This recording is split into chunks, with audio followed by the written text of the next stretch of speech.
Jonai, kodėl kai kuriems žmonėms sunkiau virškinami yra riebalai? Tai pirmiausia, kad mažai tulžies. O kai mažai tulžies, mažai ir lipazės, kasos fermentų. O pirmučiausia, tai mažai rūgšties.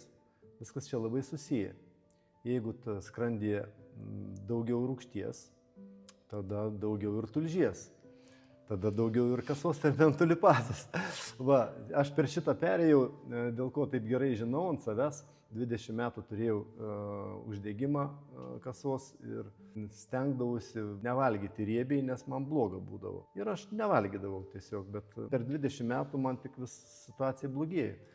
O kai pradėjau sveikatintis, nuo 2010 metų pradėjau mokytis valgyti riebiai.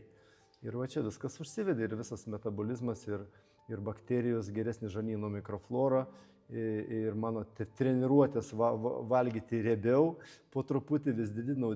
Dabar pasiekiau tokį lygį, kad 200 gramų sviesto gabaliuką su 3 kiaušiniais galiu iškart suvalgyti. Ir man labai gerai, puikiai virškina, užtenka ir tulžies, ir lipazės, ir energijos.